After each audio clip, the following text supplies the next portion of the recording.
Hey guys, and welcome to today's episode. I hope you guys had a wonderful week and thanks for tuning in. So I have a very special guest in the house today. I'm a huge fan of hers. She signed on to Chocolate City in 2012, and just because her face might be new doesn't mean she hasn't been doing the music thing for a long time. But not to worry, you're gonna find out all about her right now. I have here with me Victoria Kimani. Hey girl, how are you? Good, how are you? Welcome to the show. Oh, was that the Wendy Williams? How you doing? How you doing? Thanks for joining us. Thank you. Thanks for having me. I'm loving the purple hair. Thank you. It definitely makes a statement. I love that. I love that. We'll talk about that in a little bit. So you are Kenyan. Yes. Originally. Yes. But you're not a stranger to Nigeria necessarily. So tell us about your Nigeria connection. Well, I lived in Benin City, Nigeria for 2 years. My parents are pastors and missionaries, so they had some work to do in the church at the time, and yeah, so I finished high school in Benin City. Okay. Yeah.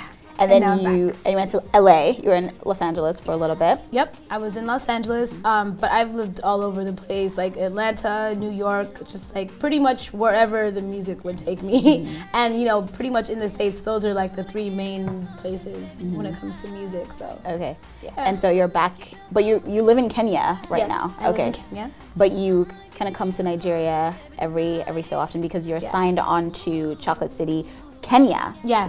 And you're actually the first artist to sign on with them. Yeah. Congratulations. Thank you. But I want to learn more about like how you got started in music. Your dad, I understand your dad's a guitarist. Yep. And your brother is a rapper. Yeah. Bamboo, yep. Kimani. Yeah. So I'm sure there was like a lot of music in your house growing up. Tell us about that. There was a lot of music growing up because my dad, you know, not only is he a guitarist, but he was a singer like in the 70s. He used to go on stage and like, you know, sing covers of Elvis Presley songs and like just all kinds of crazy things. Like he would tell us stories about how he would go from bar to bar performing his songs like back in the 70s. And so he kept all those old vinyl records. So growing up, we listened to a lot of that in the house. And then actually both of my brothers rap.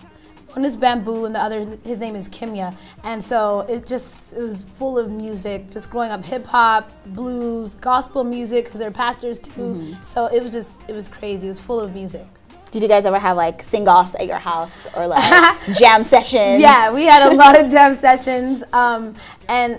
Well, the thing is, my brothers couldn't always rap to our, you know, jam sessions, but they started playing the guitar too.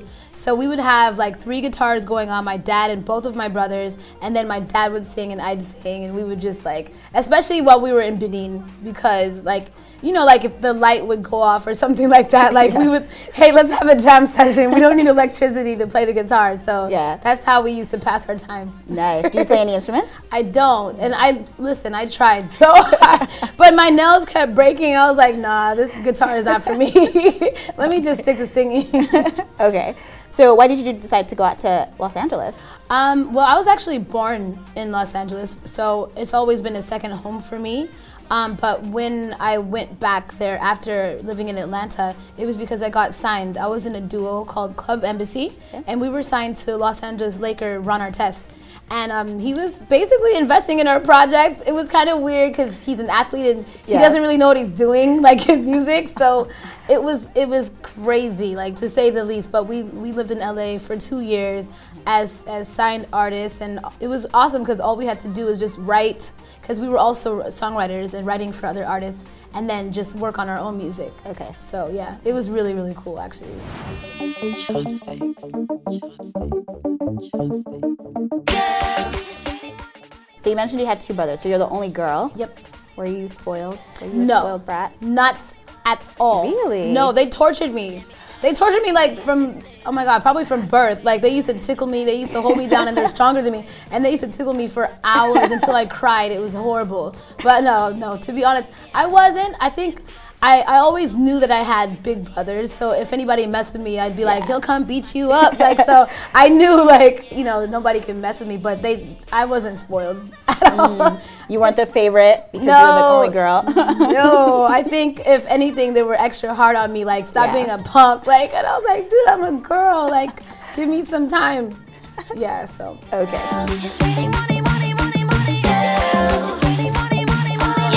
With Chocolate City, you have 2 videos. Yes. teach me how to say it? Mtoto? Yeah. Okay. Perfect. Because I was like, is the M silent? I don't know how to say the M. The M it's not silent. Okay. It's just not drawn out. It's not like or it's just mtoto. You kind of have to put M and T together. Okay. Yeah. Mtoto. Toto, chopsticks, chocolate city. You can have none of this. What does it mean? It means child or innocence or baby or young. In this slang, okay, we have something called sheng, which is kind of like, you know how you have pidgin English? We have broken Swahili. Okay. And so in broken Swahili, which is called sheng, it means like this young, fly, sexy, hot chick. Okay. And you're definitely hot, sexy, and fly in the video. I was like, okay. I see you, Victoria. Thank you. So yeah, when you go to Kenya and they call you Mtoto, you know what they're calling you. Okay. Yeah. Mtoto. Okay. I'm just gonna strut my stuff as Exactly. I walk down the road. Okay. And I love your song, Oh Yeah, with MI as well. What was it like working with him? Awesome. Like, he's so easy to work with. Like, he works extremely fast. Like, it was extremely, like, I don't know if I've ever recorded a song like as easy as that had to do with someone else. Because usually, especially people as busy as MI, they take forever to get this. Like, I'm like, dude, it's been like 4 weeks. What are you doing? What are you doing? doing? Go record your part and bring it back, okay? No, but he didn't take long. It was so easy and he killed it. And Kenyans are loving it. Like, the fact that he said that those Kenyan girls, like, you know, they actually felt like, oh my God, somebody knows about it, somebody likes us. So it was really cool.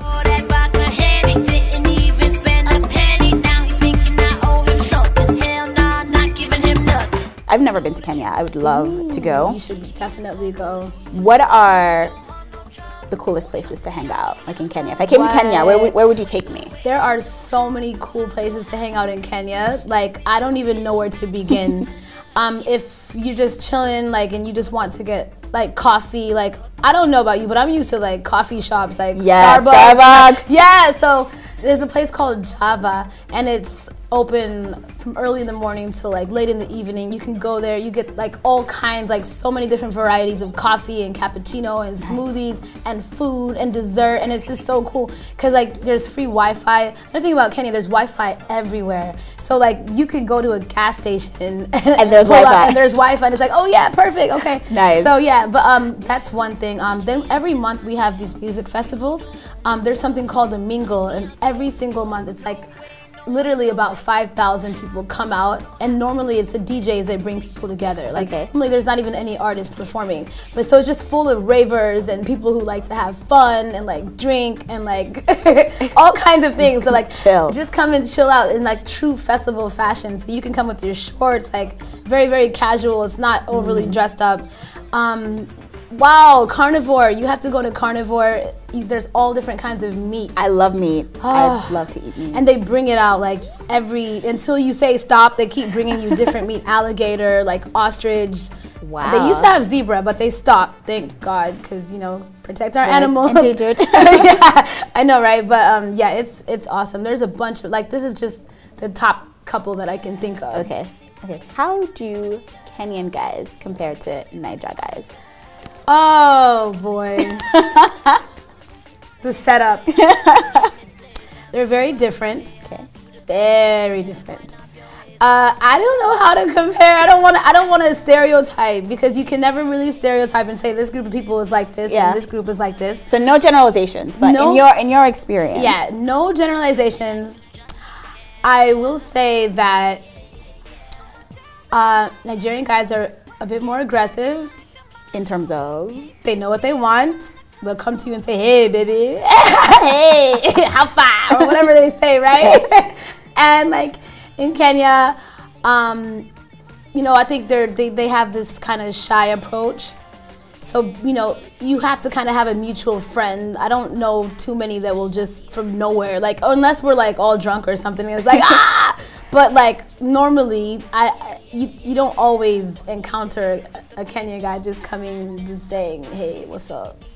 You don't really get that. Okay. So it's tricky. But that's all I'm giving you for now. Don't make me go down a list. There's a whole list. There's a whole list of differences. But yeah. Chopsticks. M.I. Victoria Kimani. Chocolate City, baby. Yeah. tomorrow Friday, fell in love on Saturday, yeah. So now that you've made the transition from songwriter to artist, how are you finding being in the spotlight? Now the spotlight's on you.